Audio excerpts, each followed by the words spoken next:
3. Welcome to the Critical Christian Podcast. We're your hosts, Dan and Justin, and we're going to ask some critical questions.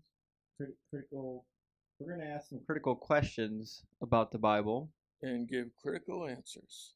That's actually correct. I was going to say questionable answers, but I think it's both. Very good. Dan, what chapters are we looking at today? We are doing chapters 10 and 11. And we have the distinct excitement going over the Table of Nations. Yes, very exciting. I think this is everyone's favorite part of Genesis. Certainly yours. Dan, can you start us and read chapters 10, verses 1 and 2? I sure can. Let's see. This is the account of Shem, Ham, and Japheth, Noah's sons, who themselves had sons after the flood. The sons of Japheth: Gomer, Magog, Madai, Javan, Tubal, Meshech, and Tyrus. We are off to a hot start. Yeah. All right, first things first. Do you recognize any name in that list? Sure do. All right, which ones? Is it Meshach, or is that a different name? Meshach. That's actually a completely different person, but the name does sound like Meshach from the book of Daniel, right? Right. Okay, well, heard of Gomer Pyle. Gomer. Remember that? I'm familiar with Gomer Pyle, yeah. Beautiful Are you singing familiar voice. with the biblical Gomer? Sure am not. Oh. I don't think I've heard of any of these names. Biblical Gomer was the prostitute wife of the prophet Hosea. What? Gomer is a female? Gomer is a female. But it says the sons of Japheth. And the other Gomer is a female, the wife of the prophet Hosea. This is before the prophets existed. Okay. There's two Gomers, is what I'm trying to say. Oh, but this is the male. Right, this is not the wife of the prophet. Oh, okay. All right. Magog, he does. The king, Magog, does make an appearance in the book of Joshua and Deuteronomy. It is unknown if this Magog is a relative of the king Magog, but certainly there's speculation. Dan, you had a note on this particular passage. Can you read it? I could probably use more information to solidify in my mind the relevance. Right. The relevance, Yeah. I think, is we're going to get to when we read through some of the other sons in verses 3, 4, 5. We're going to take a look at the map and see where these people ended up. All right. It will not surprise you that they represent people groups. I guess not. Right. I mean, like the 12 tribes or something? Because that's much later, right? Yeah, it's later in a different set of people groups, but certainly relevant. Okay. Verse 3, the sons of Gomer, not the prostitute wife of Hosea, were Ashkenaz, not to be confused with Ashkelon. I do confuse them often. I figured you would. It was just on the tip of the tongue, I could tell. Riphath and Togarmah. Now, those don't mean anything to me either. Oh, good. But they do show up on the historical map, and so we're going to take a look at that now. All right, then, looking at the Table of Nations, it looks to me like the vast majority of the nations so far ended up in Asia Minor and or Turkey, as we would call it today. We've got Gomer, Ashkenaz, Tirash, another Gomer, Tubal, another Ashkenaz, Madai, and who else do we have up in here? That's a pretty good chunk of them. Meshach was up in there as well. So we've got that going. Let's see how that's relevant. It looks like, for the most part, it's in this time period, the Hittite territories. So this is where the Hittites were located. So this is historical? This is historical. So this is real? Oh yeah, this is real. These are real people groups. Okay. Whether or not Noah's descendants gave birth to these Right. historical people, obviously we have no way to prove, and our DNA evidence would say no, but that's a different discussion altogether. So, anyways, it looks like the descendants of the Japhethites, or the Japhethites are the descendants of Japheth, are mostly in the Hittite regions, and they're not exactly friends with the Israelites, but they're not direct enemies either. Well, the Israelites don't exist yet, right? Right. Okay. But this was written during a time period where the Israelites did exist. Oh yeah, right. Which is kind of what gives it some of the importance. Yeah. So the sons of Japheth so far seem to be neither foe nor friend in terms of the primary audience reading this. Mm-hmm. The sons of Javan. You want to read 4 for us? I would love to. The sons of Javan, Elisha, Tarshish, the Kiddites, and the Rodanites. From these, the maritime people spread out into their territories by their clans within their nations, each with its own language. Yeah, exciting stuff. And it seems here that maybe there's a hint at the sea peoples here. Mm-hmm.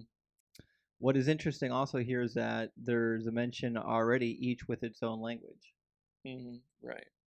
So, hey, yeah, because we haven't even talked about the Tower of Babel. Right. How very odd. Well, I had kind of an interesting question. Here we're talking about the sons of Javan. These are not people groups as far as we can tell. I mean, they became people groups, but at the setting of the writing, we're talking about sons, about people. And it says, from these, the maritime people spread out into their own territories by their clans within their nations, each with his own language. It seems odd to me that they would create their own language, being that we're talking about 1, 2, 3, only 4 different people. Yeah. They would have had to spread very, very far apart and had a great deal of time between when they spread far apart and when this was written, or at least when the time period was set for the writing, for them to have their own language. And we think about within the USA, the English language has changed, right? Yeah. So in last 300 years and some change, we can document the changes in the English language, but we all spoke English, even though we all spread out. Right. So how many years really does it take for 4 ancestors to create their whole different people groups and create a whole new language for those people groups? I figured that was a long-term process, not a couple hundred years. Yeah. And we don't have a couple hundred years to be dealing with because the Tower of Babel is about to happen pretty soon. So it's interesting to me. It's just interesting. It's hard to tell how much time has passed, how much time this passage is trying to cover. I'm sorry. This happened before the Tower of Babel, correct? Yeah. But the Tower of Babel is what made the different languages, right? Yes. Okay. Isn't that interesting? So okay. This is obviously an anachronism. It's recounting something that could be theoretically historical, but out of order. We would just call that inaccurate or wrong. What do people who believe the Bible has no inaccuracies call it? Well, I'm sure they find a way to. They're gonna find a way to justify this somehow. So they might say, well, they spoke the same language until the Tower of Babel event. Or they might say something like, well, these people spread out and they were all speaking the same language, and a great deal of time passed. Somewhere between the start of the migration and the end of the migration, the Tower of Babel event happened. So the events that we're reading now and the events of the Tower of Babel might not be ordered in chronological order. They might actually be happening in parallel order, but you can't. It's hard to write it in parallel order because you have to write it in the order of how the pages turn. What's parallel order mean? Meaning you're writing two different events that may have happened at the same time, or one during a short-term event during a period of a long-term event. Has that happened yet? Writing parallels in the Bible? It tends not to happen much. They don't do a whole lot of recounting certain events and then going back and saying, well, while these things were happening, this also happened. And that would clear things up. If this is a parallel event, they should have said, well, as these people groups were migrating and forming, this other event happened. Right. So there are kind of some ways to finagle the text to make sense of it, but what you've pointed out, I think, is obviously, it's an error. Somebody writing these stories down just got something either out of order or just wasn't paying attention. Yeah. But let's move on to the Hamites. The Hamites are going to get really interesting. All right, Dan, can you read off the first couple sons of Ham? Cush, Egypt, Put, and Canaan. Seba, Havilah, Sabta, Ramah, and Sabteca. And the sons of Ramah were Sheba and Dedan. That's a tough one. So there's a Siva and a Shiva. Not to be confused with the Indian deity Shiva. Anyways. Shiva, right? Oh, I'm not sure how it's spelled. Okay. I'm not sure. You've got some thoughts on the first four, Cush, Egypt, Put, and Canaan. What are your thoughts? Well, obviously, Egypt makes me think of Egypt. Yeah, you would think so, right? I would think so. Right. Canaan makes me think of Canaan. The Canaanites. Right. The bad guys, I guess. The bad guys. That's right. Whose land the Israelites were promised, right? And let's see. I heard of the Queen of Sheba before, right? Yeah. Isn't that the lady that came to the to visit the Solomon? Yes. Yeah, I believe it was. Yes. Yeah, the Queen of the South. I believe you're right. Okay. But whether or not this is the same location. But I like being right. Yeah. So I'm sure you are. Well, let's take a look at where some of these territories were located. All right. Or at least we'll try to locate a number of them on the map here. It looks like we've got Egypt, or the Hebrew word for Egypt, Mitzrayim, and we've got Put right here. Shiva and Cush are down south. In fact, I think Shiva's cut off, but here's Cush, and then here's Canaan. So I think these are people groups that we're much more familiar with, correct? Well, yeah. In relation to the previous ones we just read about. So Cush, Egypt, Put, and Canaan were cities that were pretty well defined, but about these cities. And these were real cities in real life? And these real cities in real life. Yeah, it's important to mention that, right? Yeah. Because I think all this stuff, you're like, Canaans, they never existed. Right. So these people seem to be part of a list of people groups that were not friends of Israel. Okay. Well, I guess they wouldn't be if they were the sons of Ham. Right. And he was cursed by Noah for some reason. So I think that's playing into the plot line. Yeah. Right. So the sons of Ham, that genealogy is going to match what we know about his cursing. So naturally, the cursed people groups all come from Ham. And Egypt is, early on in the Bible, going to be enemy number one. Yeah, but I mean, Egypt did pretty good for themselves, right? Sure did it. Well, Egypt also kind of saved the Abrahamic lineage. If they had not gone to Egypt during the famine, would they even have survived? I get what you're saying. Yeah. Right. And then they even became slaves of the Egyptians, right? Well, So, I mean, you're trying to tell me that the Egyptians were cursed? But they could have left. They stayed there for 400 years Mm.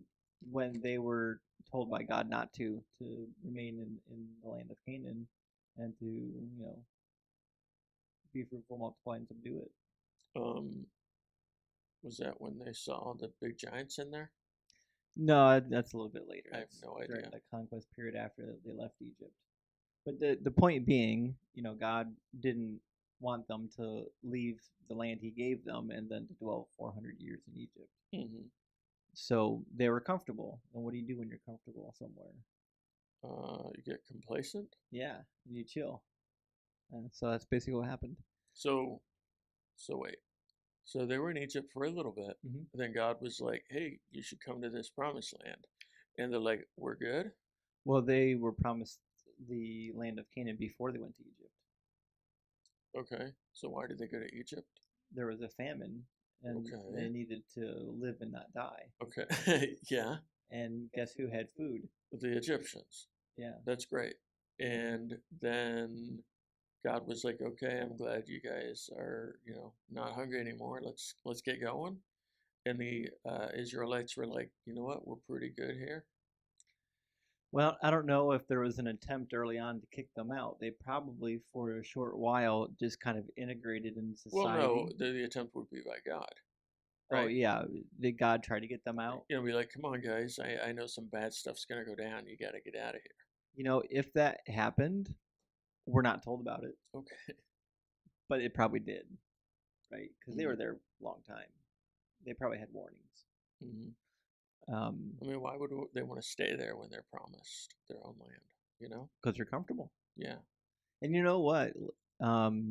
Leaving your place of comfort is difficult. Even I think about now, if I bought a newer house that was nicer in a better location and maybe had more yard space, Hmm. I would still drag my feet moving just Yeah. because I've been here so long. I'm comfortable here. All my belongings are here. Right. Yeah. I don't have anything really poking me in the back, making me move. Yeah, I get that. I think it's a similar mindset here. And then, of course, when they became slaves, they were like, "You know what? Yeah, we might Yeah. as well move." Oh no, God, save us, save us. Right. We never meant to stay here 400 years. Yeah. Well, anyways, there's another descendant, Cush, who becomes really important. And Cush was the father of Nimrod, it said. Now we're in verse 8. Cush is the father of Nimrod, who became a mighty warrior on the earth. He was a mighty hunter before the Lord. That is why it is said, like Nimrod, a mighty hunter before the Lord. Just an eloquent sentence there. That's how I use the word Nimrod. Yeah. Um, You're such a Nimrod. Oh, yeah. thank you. I am a good hunter. I'd be quite curious to know how Nimrod got turned into an insult for a dummy. Yeah. Actually, well, we might be finding out if he's responsible for the tower. Oh, Or okay. maybe. All right. Yeah. Well, now I'm excited. He might be the first person to build a house on a bad foundation. Oh, okay. It's a metaphor. Yeah. Anyways, let's move on. And maybe we should start getting into Nimrod. Okay. So, first things first, Nimrod, we don't know who he is. Right. Right? We've got a really strange part of the text where we just got done listing a bunch of people groups that we kind of know from archaeological evidence existed and from historical evidence. Mm-hmm. And then randomly, we just get this guy, Nimrod, who turns up. And we're kind of expected to know who he is, but we don't. Like, he doesn't show up in history anywhere. You mean real history? Real history. From his time period. He shows up in historical speculation. What's that mean? I mean, people who came later and speculated as to who he might be, like people during the post-exilic period or people during the Greco-Roman period. They had theories. They didn't know who he was, though, either. No, they didn't know. Okay. In fact, the book of Jasher tries to identify him and give some explanation to this part of the story. Oh, But another apocrypha, right? basically, yeah. I've never heard of Jasher. Oh, it's a good read. I would recommend it. Yeah. So, anyways, and we don't really know who the guy is. There's some people who say, well, he could be related to Sargon, the great ruler of Babylon or the Akkadian Empire. Some people think, well, maybe he is Hammurabi, the great leader of Babylon, who's most famous for his set of laws. And then there's some other deities that people have attempted to identify him with. But the problem is, if you look at his description in the Bible, then you look at these historical figures, they don't really line up. So, for example, the first centers of his kingdom were Babylon, Uruk, Akkad, Calneh, and Shinar. But if you look at some of the rulers, it's unclear if they had any type of participation in all of these cities. I mean, obviously we know Hammurabi was a king of Babylon, but the city of Akkad came later after the Babylonian rule. Okay.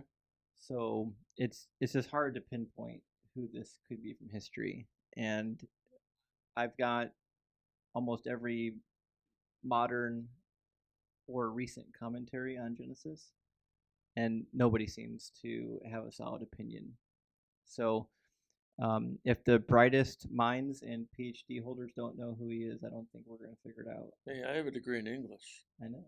Yeah, so, and you're doing good too. So, yeah, we'll figure it out. It is interesting, though, that this is something that I was thinking about. Nimrod is cast in a very negative light. But when you mean what? No, he's not. Nimrod? What? It says he's a mighty hunter. Oh, I'm sorry. I guess we didn't clarify any of that. Okay. So, yeah, I mean, being a mighty hunter and a mighty warrior, not necessarily a great description. So, as we discussed last week, being a hunter is usually kind of a negative. See, I remember you saying that, which is why I'm so confused that it looks as though he is a mighty hunter, and that's great, before the Lord. That's good. Yeah, so what does it mean when it says before the Lord? Well, I don't know, but it sounded good. Yeah. I spent some time pondering what before the Lord meant. Like, is this something where he thinks he's doing it for the Lord? Or maybe his actions are sanctioned by the Lord? I don't really know if I have a good answer. But it would seem from the rest of the chapter that Nimrod and the Lord are not exactly tight bros. Do they talk about him more? Yeah, there's going to be more. All right. We're going to talk about the centers of his kingdom. Okay. The first center was Babylon, literally the biggest and greatest enemy of the biblical people. Okay. I mean, they did kind of exile all of the people of Judah, nearly all of them. And then the third city, Akkad, which gave rise to the Akkadians. The Akkadian Empire exiled all of the northern tribes in like 720 BC. So, I mean, these are not friends of Israel. These are people like mega people groups that came in and decimated the Israelite people. 720 BC? Somewhere in there. That's not too long between that and when Jesus came on the scene then. About 700 years previous. Right, I'm saying that's not that long. Yeah. Doesn't feel long. 700 years might feel long if you had to live it. Right. And then there's more. From that land, he went to Assyria, which is where the Akkadian Empire is, where he built Nineveh. Certainly you recognize Nineveh. Yep. He also built Rehoboth, Ir, Calah, and Resen, which is between Nineveh and Calah, which is a great city. Don't be confused with great. Great is really just the Hebrew way of saying large. Oh, okay. And they're not praising the city. The city of Risen. Nineveh and Calah. Wait, which one is the great city? I assume Calah, but Nineveh Oh, it is seemed very like large too. it seemed like they were saying Risen. Yeah, like the candy. No, That'd be a delicious city. watch. I mean, what if they had witches between Kalana, fountains of chocolate and caramel? I don't know. I don't know. It's delicious. You've had a Riesling before, right? Yes, I have. Okay, just making sure. And then your fillings popped out, right? Yeah, that's right. Yeah. So here's more listings of cities that are just enemies of Israel for the most part. Pretty much all of them. So Nimrod is just—he's not associated with anything good. So it's hard for me to imagine that at the outset when he's described that somehow he's being praised. Well, you said before the Lord. Is that anywhere else in the Bible? Does that phrase show up? Right. I bet it does. In a good way? But I didn't do a word study on it. Okay. I'm sure somebody in the comments can do that for us. All right, yeah. They can do our work. Right. So anyways, I say all that to say this. I don't think that the biblical author was praising Nimrod. Okay. If anything, it might have been something more along the lines of a sarcastic type of comment. Is there other sarcasm in the Bible? Oh, there's sarcasm all over the Bible, yeah. Oh, really? Yeah, it's easier to catch in Hebrew than English, but I bet it is. But when we find it, we'll make sure and make note of it. Yeah. Yeah. Dan, can you read verses 13 and 14? Egypt was the father of the Luddites, Anamites, Lehabites, Naphthalites, Pathruzites, Caslahites, from whom the Philistines came, and Caphtorites. That's a tough one. I assume we're just reading all this because of the Philistines, right? We're hitting the ites. Yeah, so... Because I haven't heard of any of the other ones. And the Philistines, they were like a big enemy, right? Well, we're going to go right into 15. Canaan was the father of Sidon, his firstborn, and of the Hittites, Jebusites, Amorites, Girgashites, Havites, Urkites, Sinites. Sinites? It's the Sinites. Arvadites, Zemarites, and Hamathites. I am doing terribly on this one. These are some tough passages. Yeah, I mean, it's hard to derive a lot of meaning from some of this because it's just geography and names. But we're going to have some fun. Later, the Canaanite clans scattered, and the borders of Canaan reached from Sidon towards Gerar as far as Gaza. That's in the Philistine territory. And then towards Sodom, Gomorrah, Admah, and Zeboim as far as Lasha. These are the sons of Ham by their clans and languages in their territories and nations. Lots of excitement there. I think you're right. Sodom and Gomorrah, right? Yeah. Those are big ones. So all of the very worst cities that were listed here as the descendants of Ham were, I mean, they were just the worst ones they could find. Right? It's kind of like the author just went down like, who are the cities we hate? Yeah. They are now the descendants of Ham. Yeah. Right? So I think that's about as much as we can probably take from that. So you think that they weren't really the descendants? Yeah, I mean, whether or not the Table of Nations is an accurate portrayal of who begat who, I don't really know. I mean, there's no way to know. Yeah. Well, there should be a way, right? I mean, do we know that Ham and Japheth and Shem, do we know they were historical figures? Well, no, we have no written documents from the time period. Oh, that's great. In which they show up. How convenient. Right? All right. Well, the events that we're speaking of here are pre-Abrahamic. Yeah, right. So that's in chapter 12. Right. So what? So the nomadic people of Abraham's time didn't exactly have a way of recording this on anything that would have lasted through the ages. So it was with Abraham that they started recording things? Who's they? Yeah, the people, the world. Well, no, I mean even 1,000 years before Abraham, they had been producing stuff on clay tablets and whatnot.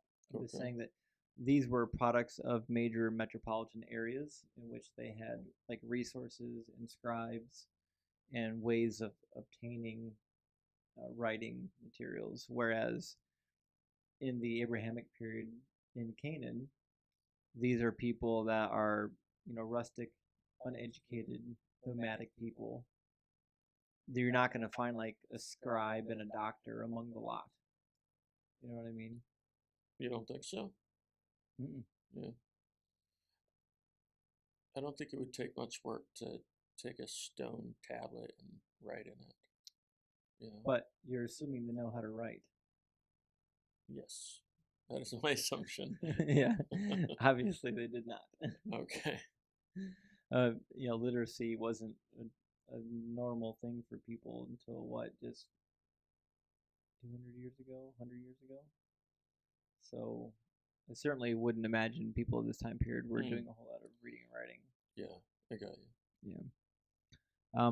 Let's move into the Semites.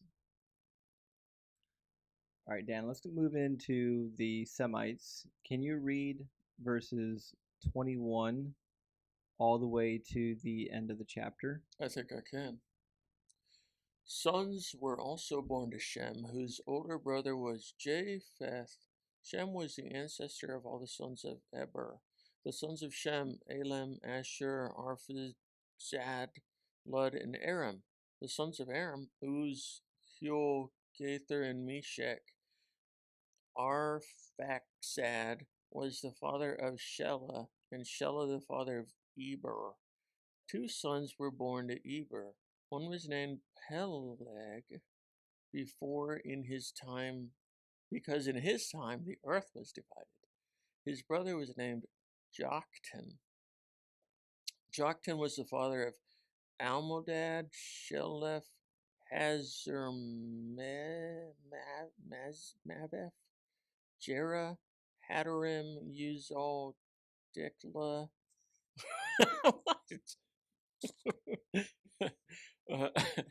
Okay. Obal, Abimael, Sheba, Ophir, Havilah, and Jobab. All these were the sons of Joktan. The region where they lived stretched from Mesha towards Sephar in the eastern hill country. These are the sons of Shem by their clans and languages in their territories and nations. These are the clans of Noah's sons according to their lines of descent within their nations. From these the nations spread out over the earth after the flood. Very good. Thanks. Well, that's a slog. Which is why I asked you to read it. Thanks. So I appreciate all the hard work you put in there. Mm-hmm. Some of these cities have some importance. Some of them not so much. Elam, Aram. These are northern and northeastern territories, just on the outskirts of Canaan, which not necessarily enemies of Israel. In fact, this is where Abraham is from. Now, a lot of people believe that the word or the title, the people group, the Hebrews, came from Eber, not from the Habiru, which we briefly touched on previously. Right. So there's definitely I don't know if I believe that. There's a discussion to be had there. Yeah.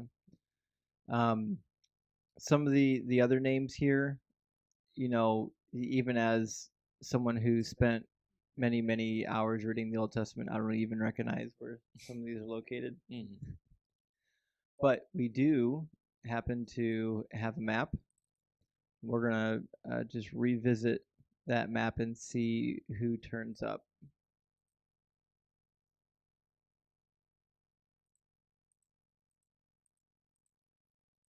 Here we go. We've got Aram. So this is Syria.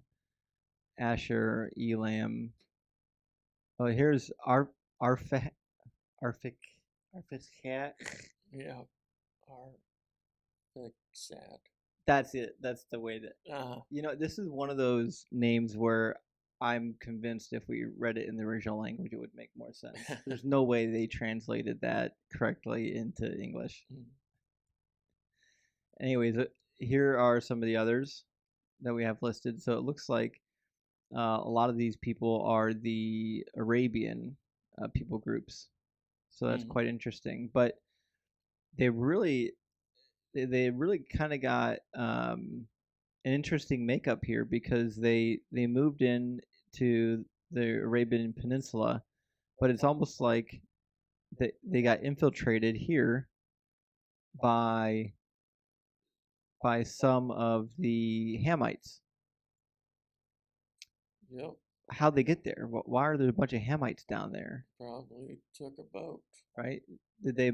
Some of them migrate together? I have no idea. I don't know either. Anyways, I just found it really strange that there's this kind of a large pocket there of Hamites. And it just happens to be in a location where there's, some more people groups that Israel doesn't like. So, yeah. Strange migration patterns. It would be if I understood any of it, yes. All right, what we do understand is that we're about to talk about a big tower. Let's do it. We struggled and waged war through the Descendants. Now we get to the fun stuff. Yes. Very good. I'll grab the first 4 verses, and then we'll begin some discussion. All right, let's do it. Now the whole world had one language and a common speech. As people moved eastward, they found a plain in Shinar and settled there. They said to each other, "Come, let us make bricks and bake them thoroughly." They used brick instead of stone and tar for mortar. Then they said, "Come, let us build a city for ourselves, with a tower that reaches to the heavens, so that we may make a name for ourselves. Otherwise, we will be scattered over the face of the whole earth." So, Dan, can you read your first question on this? Sure. This is so ridiculous. God does not live in the sky. Therefore, God would have had no reason to scatter them. Only if you really believed God was in the sky would you write this story. Yeah. Yep. Yeah. So you're questioning why this was a problem for God? Right, yeah. Yeah. And I'm guessing it wasn't a problem for God. It was a problem for the people of that time. And they were trying to make sense of why everybody spoke a different language. Yeah. Yeah, there is actually a Babylonian tale that talks about the division of languages. Okay. Where everyone once did one language, and then they were scattered. So let me pull that up real quick, because that's a really interesting. That is a really interesting narrative. Okay, here's a parallel from Mesopotamia. The thoughts of his heart were evil. Hold up. Parallel from Mesopotamia? What does that mean? I mean, it's a story. Okay. That came from Mesopotamian culture. That is somewhat similar to the story that we're reading here in the Tower of Babel. So like Gilgamesh? Well, Gilgamesh is not part of the story. No, but I mean, it's like it. So this is, was this written before the Bible then? The part of the Bible we're reading? Oh yeah, this is definitely probably written before the Bible. So they probably read this, and everybody read this, and this is what they believed. And so they were writing a riff off of it. That makes sense. More or less retelling the story in their own way. So they're retelling somebody else's story.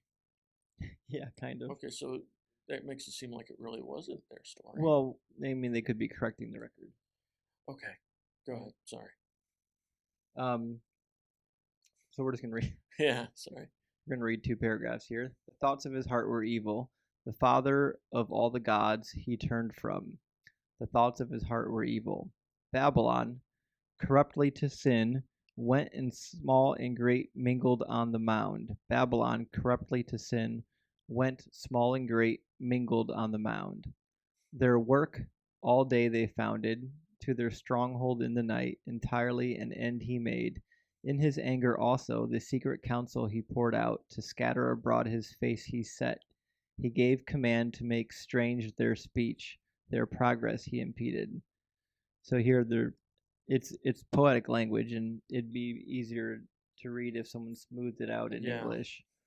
But all the people of Babylon, both small and great, had worked together on a mound, which is probably a bad translation. Oh, okay. They're probably referring to a large structure that rises up. Like a tower. Like a tower. Yeah. That's all right. coming together now. They worked all day and night to their stronghold. And anyways, in his anger, referring to God here, also the secret counsel he poured out, to scatter abroad his face he set. So he put his face against them in anger. And then he gave a command to make their speech strange. So he confused all their speech so they couldn't talk to each other anymore. So it seems to me that there's, when we read the biblical account here, that there's some indication that this is a story that's recognizable. Some indication. It seems like it was word for word. I mean, it's kind of, it's very similar. One of the questions that gets asked a lot about this is, what does it mean to make a name for ourselves? Why are they trying to do such a thing? Where was that at? That's in 4. They said, "Come, let us build a city. Let's build for ourselves a city with a tower that reaches to the heavens, so that we may make a name for ourselves." A name for ourselves. Yeah. Huh. I don't know.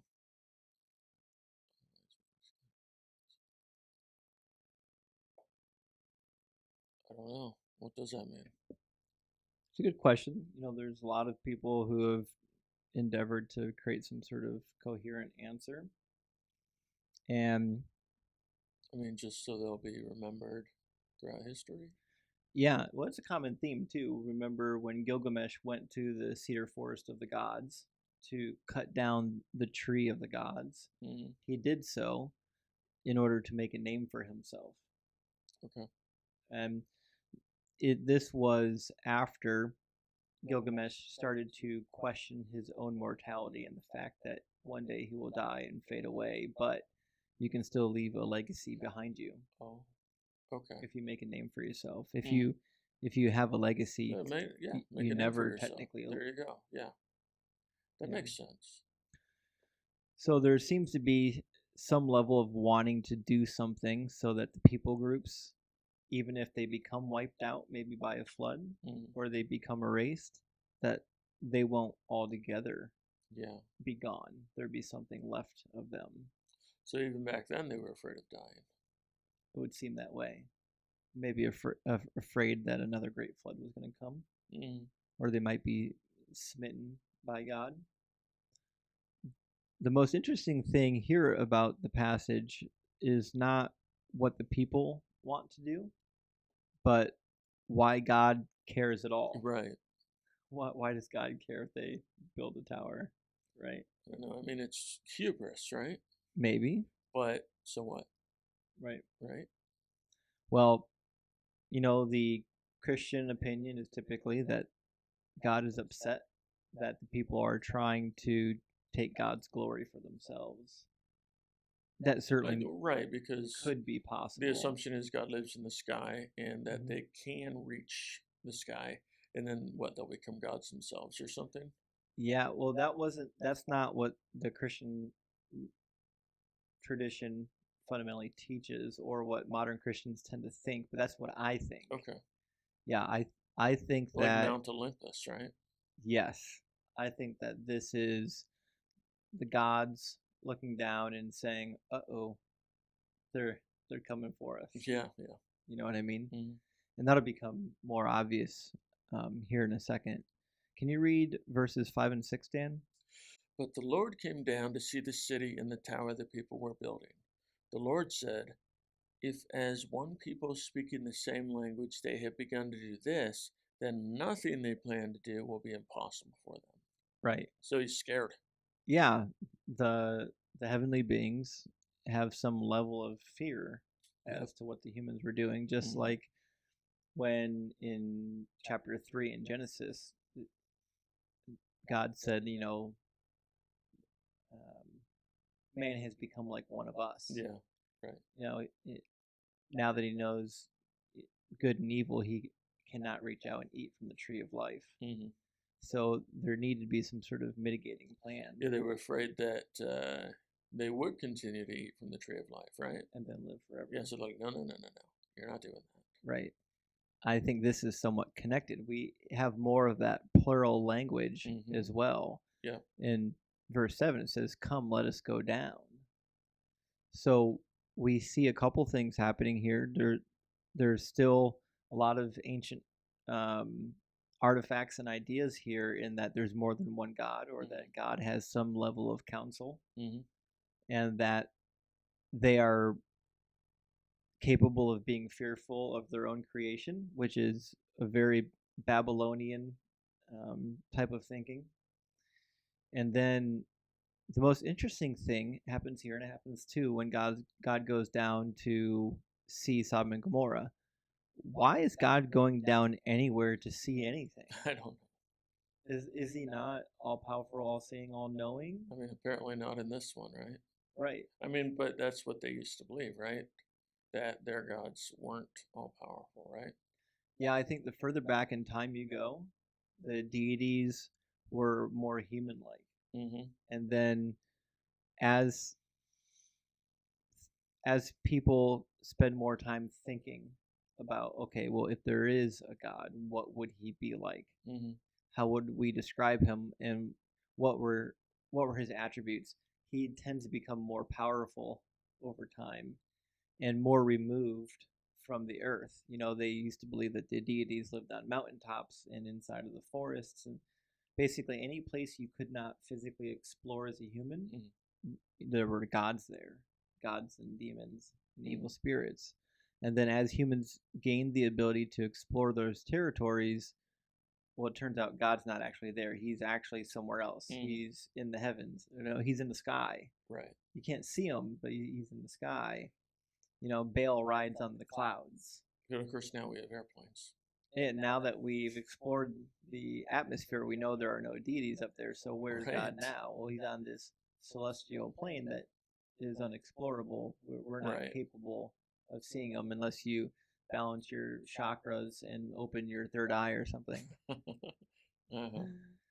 So it's interesting here. That's why I think some of these Genesis 1 through 11, some of these parts are actually quite ancient, because the way that they're speaking of God is the way you would expect for somebody in the old Babylonian Empire. That's an interesting point. We were talking about how this was all written, after the split. Well, it's edited. Edited, combined, stitched together. Yeah, but they wouldn't have believed this. They would have believed there was only one God. Yep. So this had to at least been written really early. Yeah, this portion here, in fact, the story that we're reading right now is most likely a pretty old story. Why did they keep it when they were writing it or editing it or whatever, they already knew that this made no sense?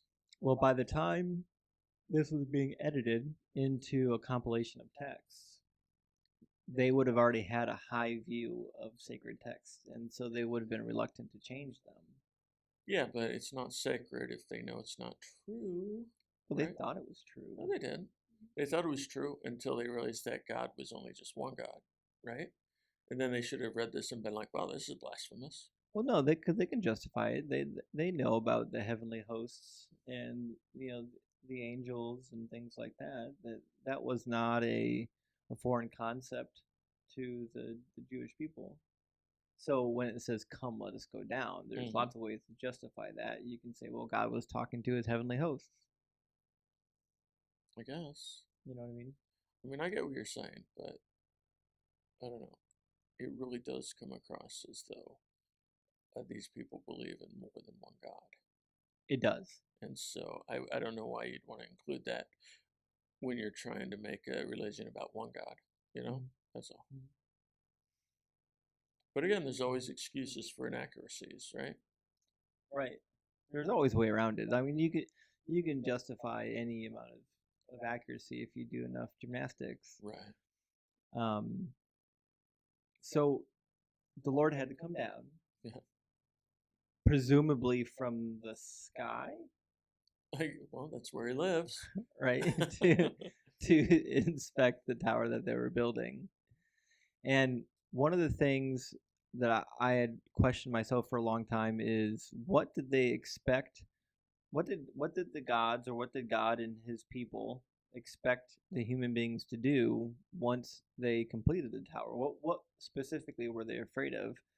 We mentioned that maybe that they could become immortal, Mm. but I think there are alternatives. What if they meant to take the place of the gods I mean, I think so. and wage war with the deities? That's what I would guess. I think that's a very good guess, and I want to say there's probably one other option, and that is maybe the deities were, and we're assuming here that this is implied as a late writing during the priestly editing period, Okay. that they might defile the heavens. Oh. The dirty human beings would come to the pure, holy home of the deities and defile it, and then make it uninhabitable for the deities. Okay. So there, I think we've got three good options there that you can kind of pick at random. I don't know if we have a way to prove anything. Probably not, especially since I don't think this really happened. Well, perhaps, yeah. You know, the Book of Enoch actually discusses this event as well. So the Book of Jasher and the Book of Enoch. What do they have to say about it? Let me check real quick. And the building of the tower was unto them a transgression and a sin, and they began to build it. And whilst they were building against the Lord God of heaven, they imagined in their own hearts to wage war against him and to ascend into heaven. So the Book of Jasher is obviously a late stage interpretation of these texts, but it comes from a Hebrew background. So very interesting that there seems to be an idea even within the Jewish thought that maybe mankind is going to be storming the heavens. Mm-hmm. Let's move on. Dan, can you grab 7, 8, 9?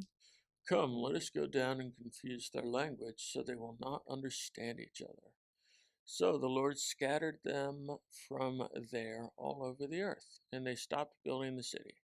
That is why it is called Babel, because there the Lord confused the language of the whole world. From there the Lord scattered them over the face of the whole world. Very good. Can you read some of your thoughts on this? You had quite a few questions on Right. this portion. Sure. Babel means Babylonian? What's the relevance, though? What's their history? Why did they call it Babylon? What's their angle?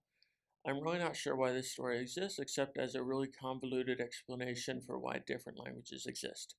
Language just develops independently based on distance. Was this a real concern of believers that needed to be addressed?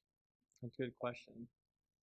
I don't know if it was necessary to be addressed or if it was a concern, but it was perhaps something that people wanted an answer to, and this was the best way to explain it. Well, I mean, you're telling me that there was a fairly well-known story, right? Sure, yeah, that's the other thing, is it was well known. It wasn't something they just made up. Yeah, which means they probably did need to have their own explanation, you know? Right. And so maybe that's all it was, is just like, say, for the flood, you know, Mm-hmm. how in Gilgamesh, right, they mentioned the flood, right? And so they had to make up their own story for it, because otherwise people would be like, wait, what about the flood? You know, Mm-hmm. these Mm-hmm. things that they believed to be true, regardless of whether they were or not, because they're part of their, history in a way, their mythology. There we go. Right? Yeah. There's perhaps another function of the passage, which I think maybe the last couple verses allude to, Okay. which is that it sort of paints this as a picture of the Babylonians being foolish.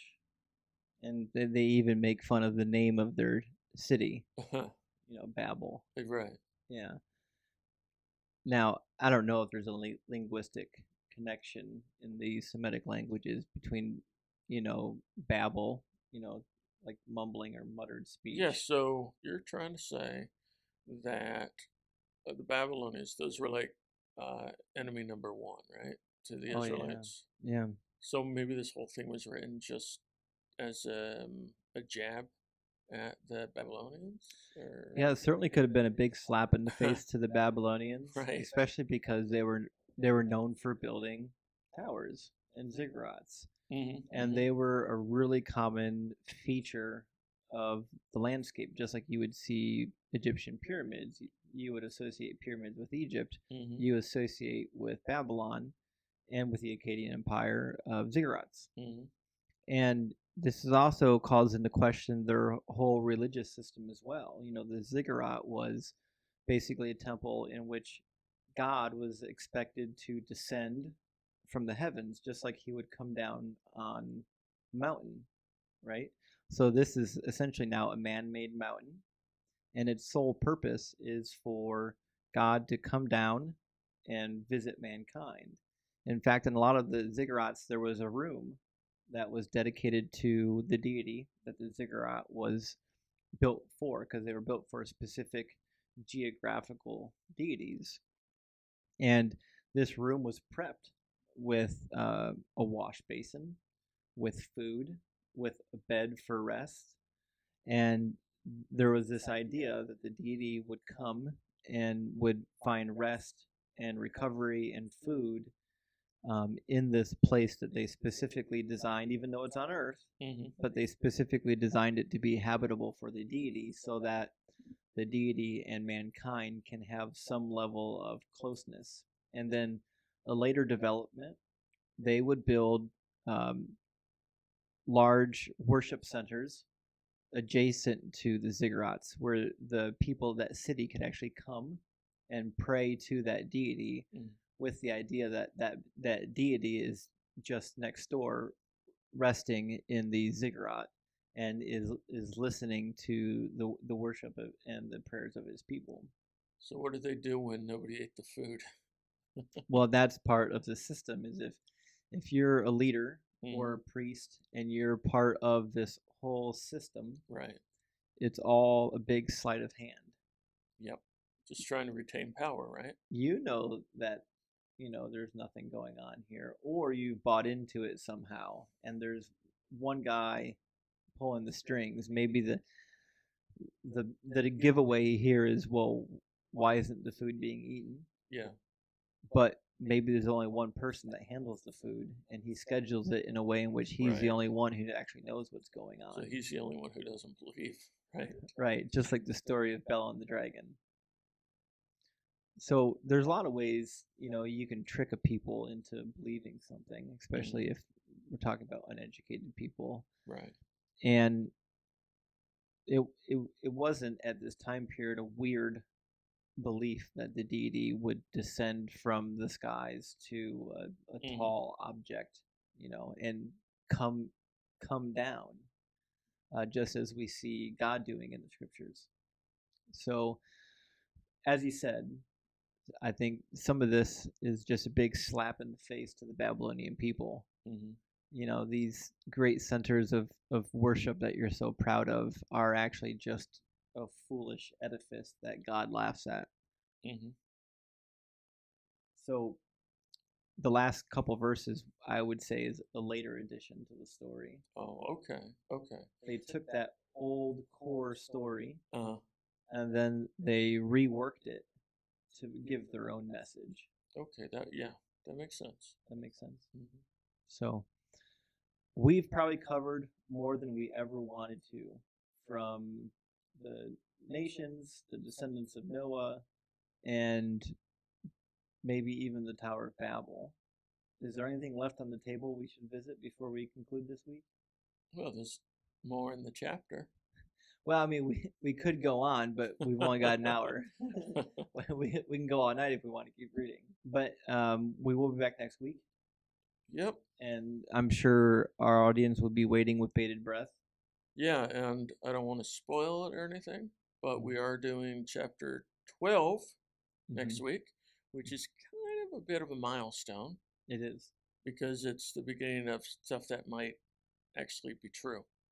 Well, the things that we can verify historically. That's what I said. Yeah, exactly. The primeval history. Right. Is what we're finishing. That is what we're finishing. Exactly. So we're going to be moving into more of what we would call history proper, things that we can actually date to specific time periods.